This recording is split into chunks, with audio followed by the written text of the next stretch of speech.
Hey guys, Drifter here. Welcome to my Halloween horror movie guide for 2023. This year, we're going to be doing one of my favorite subgenres of horror, which is art house horror. This is really fun for me. A lot of films that are very artsy, very heady, very philosophical, that'll make you feel enlightened and terrified when you're done watching them. But don't worry, we're not going too obscure, we're not going too old or too indie or too weird.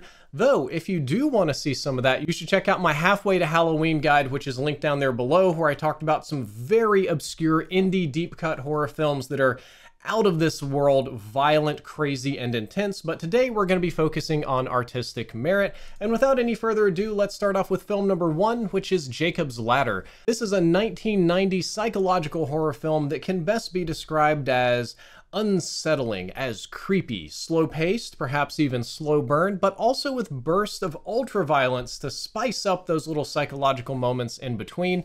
Uniquely, since this is a gaming channel, it was the primary inspiration behind Silent Hill, which is one of my favorite games, and though the movie was released in 1990, it's set in the very early 1980s because it stars Tim Robbins, who plays a Vietnam War veteran who's dealing with two different sources of PTSD. Source number one is that he was subjected to an experimental neurotoxin during a battle in Vietnam that did something really not good to his brain, without any sort of spoilers.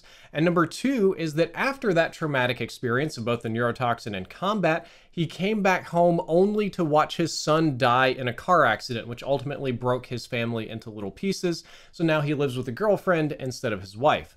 The story picks up a decade later when he's working at the post office and slowly begins to experience hallucinations. These are really mild and kind of innocuous at first, but rapidly grow more sinister, more violent, and more scary in nature.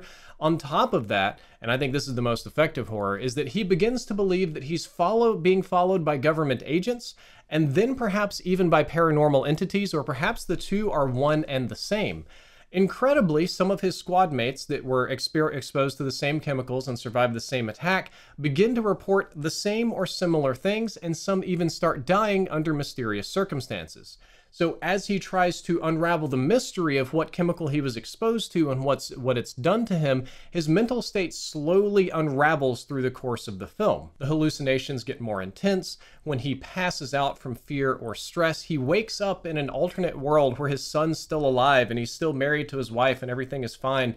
And then something will go wrong in that world and he'll pass out and wake up in what we assume to be the real one again, where he's got a girlfriend. This movie is extremely well filmed and well acted. Its cinematography is top notch. The editing is really good. When he's being chased by government agents and other entities, you really feel it. It feels really creepy and gnarly, like you're actually being chased. And one of the cool things about it is that all of the effect work was done in camera, which means with real objects, not green screens, not post-editing, stuff like that. Everything from the absolutely frightening alien tentacle monster, well, I was going to say is real. It's real in that it's a costume, all the way to the Vietnam battles with helicopters, where they actually got real Vietnam era helicopters and flew them around in Puerto Rico, shooting at random to get the clips. So I thought it was fantastic in all of the technical merits. On top of that, this film expertly explores PTSD a decade before that was a well-known disorder. PTSD, as we know it, isn't something that we really talked about or dealt with up until after the invasion of Iraq and Afghanistan and during the War on Terror. This is a solid 10 to 15 plus years before that, before the term PTSD was even coined, and it's one of the best on-screen examples of PTSD I've ever seen. The movie is driven by deep theological philosophy and with lots of very important references to the lesser-known aspects of Christianity. They'll talk about Dante's Inferno, they'll talk about stuff from the Apocrypha and alternate translations of the Bible and the different types of angels and stuff like that. But all of that is actually very important to the plot of the film and helps carry it. So even the philosophy and the very religious overtones do have a purpose. And the big picture theme of the movie is about accepting loss. Now, the ending of this film is nothing short of amazing, so I won't spoil it for you. For some of the other stuff later on, I'll talk about spoilers, but we'll have like a big text down here so you won't get spoiled or anything. This one is amazing. I think it's great. Not only did it inspire Silent Hill, but it inspired horror movies for decades to come, even if it wasn't that popular when it came out. Fun side note, Jason Alexander, who plays George Costanza in Seinfeld, shows up in this as a lawyer, which I found very amusing. The next movie I want to talk about is called A Girl Who Walks Home Alone at Night from 2014. It's often described as the world's only Iranian horror film. The reality is that it was an American production by an Iranian director, and it is a Persian language film, and it does roughly seem to be set in Iran, but it was filmed in America. A Girl Who Walks Home Alone at Night tells the story of a hauntingly beautiful young woman who walks the streets of a place called Bad City every night alone. Bad City is a horrible, crime-ridden place that looks like Gotham out of the Batman universe. Everybody's addicted to drugs or some kind of vice. It's not the kind of place a young woman should be walking home alone, especially not in a theocratic society, such as depicted in the film. Well, a spoiler, and this is in the first 30 seconds of the trailer, so don't worry about that. She's a vampire out looking for prey. So people that are out at night committing crimes and preying on young women should really be more afraid of her than she should be of them. Somehow, despite just going out for a snack every now and then, she ends up in a complicated relationship with a desperate high school ecstasy pusher, an addict, an escort, and a gangster. As she tries to reconnect with her old human roots and make friends and make relationships, she gets sucked into their human problems and has kind of a window to view the world and its flaws through them. Despite the care and interest in other characters, she is a vampire, and she does need to feed. So yes, there is violence in the movie, though it is, for the most part, sporadic. I will say this film might be difficult to watch because most of it is in black and white, which initially was very off-putting for me. It looks great in the trailer. It looks great on some of the screenshots and art you might see, but initially I found it a little bit off-putting. I kind of got tired of the black and white, but the more you watch it, the more you get used to it, and the more sense it makes given some of the themes that I'm not going to spoil for you any more than I already have, because the movie has a lot of subtext and some very overt stuff about the dangers of heroin addiction, violence against women, that's a big one in this, of course, religious oppression, and the systems of capitalism that drive addiction to drugs. The film also smashes a lot of different genres together. It is a horror film about a vampire, and people do die, but the creator described it as the world's first Persian spaghetti western vampire romance film, because it is that. There's a western element to it. There's of course, the Persian influence and language. There's the the spaghetti western in that it's violent, it's a vampire film, it's a love story, it's a lot of different things. And watching this film made me feel like I was getting a glimpse into an entirely different world, and also a criticism of that world at the same time, which is kind of rare to be able to share a thing and criticize the thing. So it was very enlightening for me. I will say, of note, this is somewhat difficult to watch, as art films do tend to be, because it's all subtitled, it's all black and white, it's relatively slow paced aside from a few moments, and despite those brief moments of violence, it's primarily a character-driven film, and the main horrors of this come not from vampire attacks, but horrible addictions of people that have to have money or drugs or sex or something like that. They are the real villains of this film, but still fantastic, still fun to watch, still very enlightening, would highly recommend it. Our third film on the list is 2022's Deadstream, which is probably not what you were expecting to see in a video about Arthouse horror films, but this is my absolute favorite kind of art film, the extremely low budget kind that proves that to make a great financially successful piece of art, you don't need a huge budget, you just need a little bit of money, a really dedicated crew, a great idea, and of course, some talent. So this is the directorial debut of husband and wife duo Joseph Winter and Vanessa Winter, who together wrote, directed, composed, and edited the film, along with starred in it and did the special effects. I think I read somewhere their budget was a little bit less than $40,000, and it was so low, they could not afford any CGI effects whatsoever. Everything had to be done in camera, so they did all old school effects with latex and mask and little camera tricks and stuff like that. This movie falls in the genre of ghost hunter finds out that ghosts are real. There's a lot of those films out there. The plot's a little bit repetitive for most of them, but I think Deadstream is at the very tippy top, the very apex of that genre. It is the best of all of them that I've ever seen. The plot of this movie centers around a disgraced YouTuber who's trying to do a Halloween stream in a spooky haunted house, and he can't leave or his fans will be disappointed in him. So he sets up GoPros all over the house, in every nook and cranny, and on his chest and on his head, and just kind of all over, and has a little tablet that he can use to swap back and forth between scenes on OBS in a surprisingly realistic program. And he very rapidly discovers that the ghosts in this house are real and that they're very violent. As he battles the ghost, a stalker fan shows up to crash the stream. He has to deal with police crashing the stream. He has to deal with a variety of personal issues, including why he's a disgraced YouTuber. So there's sort of a redemption arc that we're working on here, while not leaving the house to collect his money. It might have been sponsored, if I remember correctly, was the plot point. So this movie swaps back and forth between the hilarious criticism of YouTubing and influencing in general, and then old school violence, like old Evil Dead levels of latex and blood and gore and crazy stuff. And I personally love stuff that criticizes me. I find it very funny when I get criticized, so taking a big chop out of YouTubers and influencers and streamers and stuff I found infinitely amusing. Interestingly, in the main room of the house, and where a variety of really important plot developments take place, there is this enormous blue and white yin-yang, exactly like mine, that's spray painted on the wall. On top of that, there are several references throughout the film that I swore when I was watching it were like jokes about Wings of Redemption or his family or his wife and stuff like that, and little meta jokes about other streamers like Keemstar and whatever. So I actually reached out to the director the day after this movie came out, and I asked questions about this. Was this a reference to me? Were you talking about Wings of Redemption? Was this like some old COD peeps?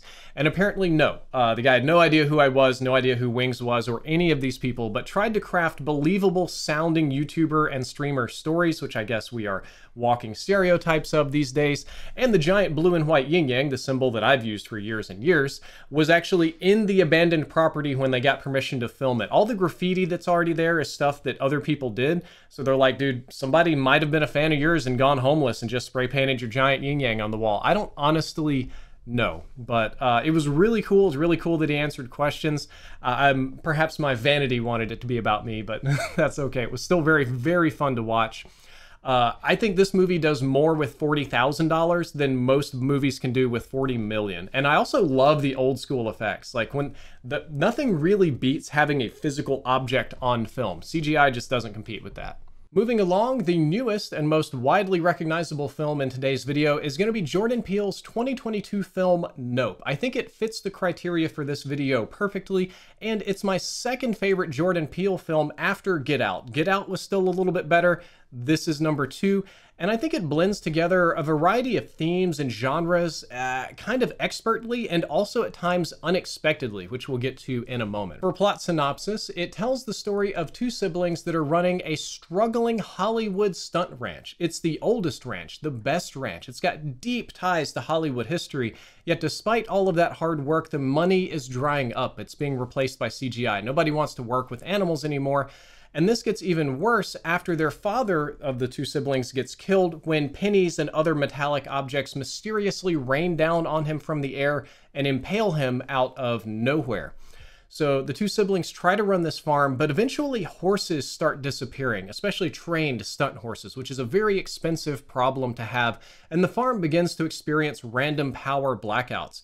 It doesn't take the siblings long before they begin to suspect that there is a UFO on the farm that is literally hiding in the clouds and abducting the horses. So they embark on a quest to either film the UFO or perhaps capture it or get some kind of physical evidence, but they have to do it without alerting their neighbor, who is played by Steven Yeun. Steven Yeun is another rancher who has a different kind of niche in entertainment. He runs a bigger, much more successful ranch, and he's kind of been, out of pity, buying their horses and keeping them going, but they know he's a very money-motivated man, and if he gets his eyes on this UFO before they do, well, he might get all the credit and all the money.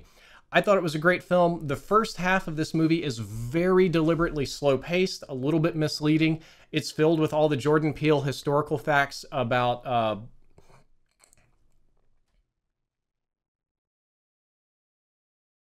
Black history and Black cinema, more specifically. Quite a lot of that in here. And I think that one of the coolest things about this movie is that you get a lot of that sort of artsy stuff in the beginning. You get the history, you get the acting, you get the setup, and it starts getting a little bit boring. But then at almost exactly the halfway point, there is a major twist in the film, not only in plot, but it shifts the genre, the filmmaking, how it's filmed, the nature of everything into an entirely different genre of film. If you think about it, a comedy is filmed a certain way, it has certain kind of beats, and then maybe an action movie has a different kind of thing, and then a romance a different kind of thing. This movie does a hard 180 on genre, and the filmmaking actually respects that and moves into a different sort of mode of communication with film as well, which I thought was very cool. Like everything else today, the movie is of course expertly acted, it's expertly directed, it has great effect work. This one is probably one of a few that we're going to talk about that has any kind of digital effects, but they're extremely well done. It explores a variety of themes that I can't talk about because it would spoil that kind of midway twist. But I will say the most important one is about how we treat animals, how we treat working animals, farm animals, food animals. There is a huge emphasis on how we look down upon lesser beings. Unlike anything else we're going to talk about today, this movie puts a ton of work into sound design. Much like when we talked about Skinamarink, I actually think the best way to watch Nope is with surround sound headsets on, because some of the sound, some of the background details in the noise actually convey plot points, which was super cool. I do want to add a small spoiler warning to the end of this. You can skip it. It's more like a trigger warning, okay? Because while it's an R-rated movie, it really feels more like a PG-13 horror movie. It's pretty mild. I would say kids could watch it, with two exceptions. There is a really horrific chimpanzee attack scene when they show what happens when you don't treat animals right. And then there is a surprisingly disturbing scene that is frequently referred to as the digestion scene that kind of comes out of nowhere. Most of the rest of the film is pretty mild. It's pretty ingestible. You know, your teenagers could probably watch it.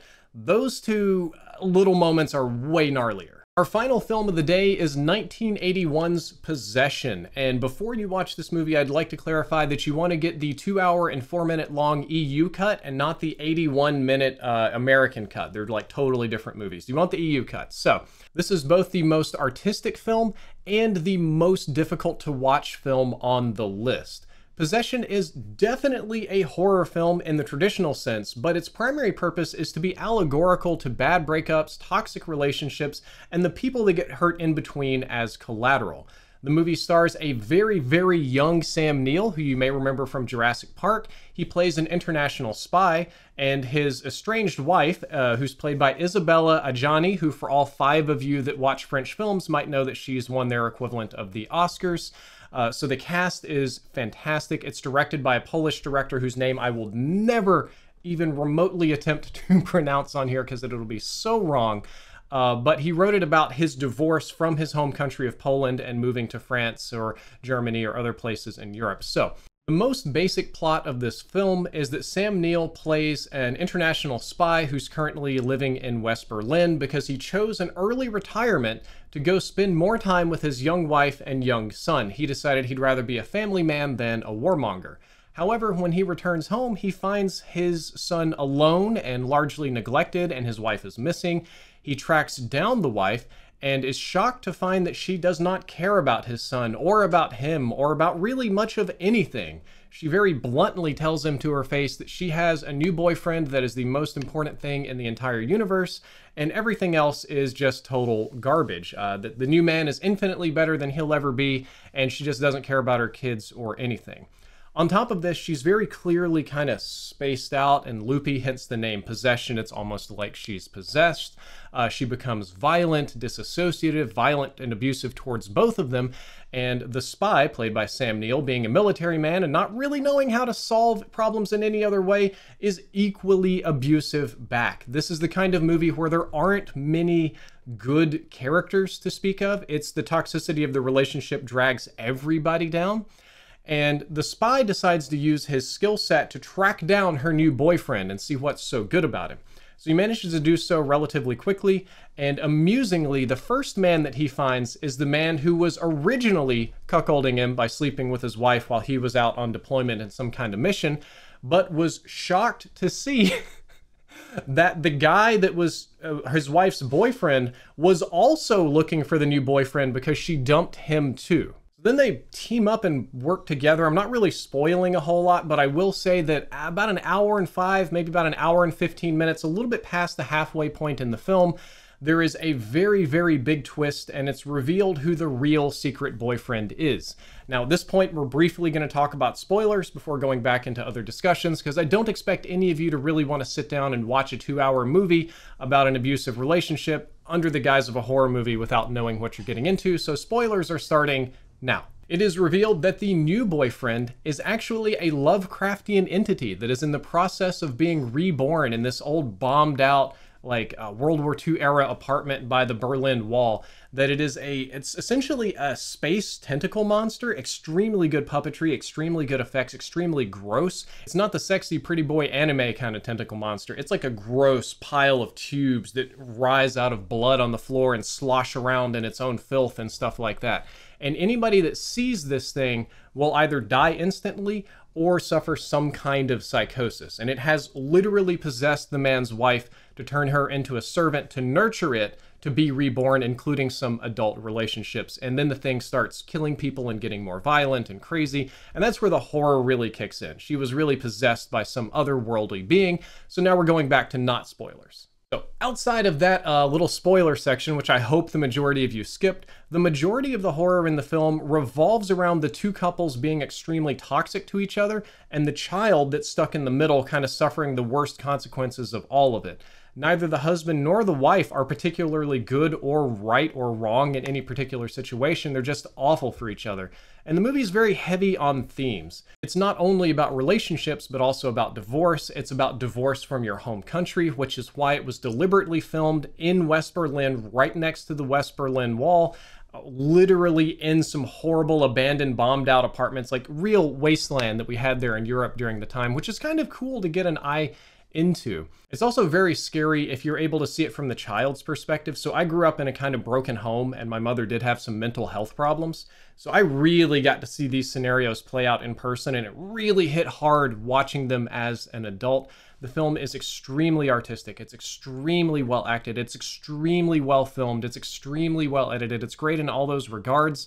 One thing to be aware of, though, as you watch the film, especially the first half of it, there are very long segments of this film that involve reading poetry or discussing philosophy, primarily from French philosophers, both of which seem kind of annoying and rambly, but are important to understanding the plot later on. I can't spoil that for you, but the philosophy and poetry does lead into the big reveal. And there are sections of this film that are essentially just extended takes of completely wild exhibitionist art. Like, if you know what that is, you know what it is, and you'll know the scene when you see it. It's about 5 minutes of gratuitously long exhibitionist art where the wife has a mental breakdown and does some very weird things with groceries. I definitely think this is the scariest and most difficult to watch movie on the list. It's the most unsettling, but probably the narrowest band of appeal. All right, well, that's not quite it for this year. We've got 2 more quick recommendations. The Chucky TV series is fantastic. The first half of the first season was a little slow, but the finale and season 2 has been fantastic. Season 3 is starting soon.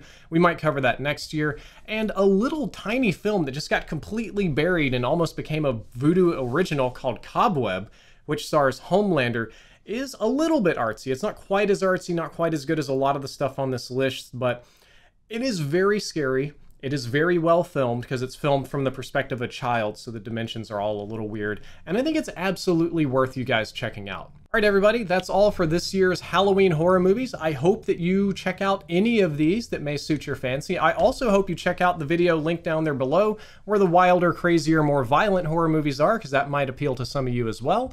If you enjoyed, don't forget to like, favorite, and subscribe. Drifter out.